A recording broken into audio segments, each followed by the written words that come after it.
When an audit is undertaken, or even a benchmarking exercise or other process of review, essentially it distills down to a number of areas where you receive an acknowledgement for something that you're doing particularly well. And if you think about a commendation in that term, what it means is it's something that we are doing in a particularly effective manner that the auditors have recognised and acknowledged. Now, in some cases, a commendation may also be of an exceptional enough nature to translate into a request to register that under the good practice, in the good practice website, for others to learn from and use as an exemplar in modifying their own practices. And so we use the Good Practice Guide to also inform our own changes. An affirmation is slightly different. An affirmation affirms that you are undertaking a process that they believe is the right process, but you aren't necessarily through all stages of the development of that. So in undertaking a change, the plan that you have in place, the strategies that you have embraced to implement that plan, they believe are the right directions for the university, and should you follow that through, then it will achieve the goals that you aspire.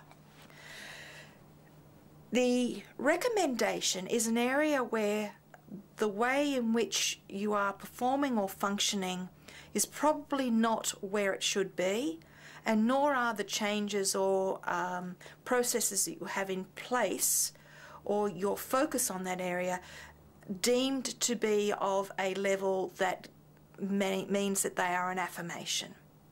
So recommendations are exactly that. They are recommendations for you to focus and undertake some changes to address a particular component of the audit, around the audit parameters.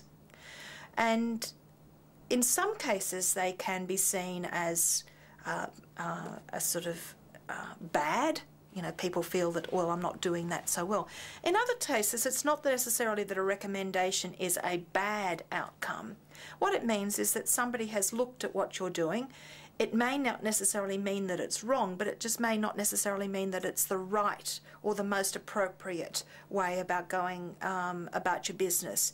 In which case, then you look at it and you modify your behaviour accordingly. Now, in any activity, you will often get many recommendations. You know, we're all very good critics of everybody else's business. And what's really important in evaluating a recommendation is to really take on board the views of those that provide you with a recommendation. In this case, we're talking about the auditors, but certainly from many of our reviews, we often get recommendations. But we also have to be mindful of any other impacts that might have on that have changed in time away from when the recommendation was made by a particular group. So it does not necessarily mean that you have to follow the exact formula, because they may make a number of suggestions, but they are just that, suggestions.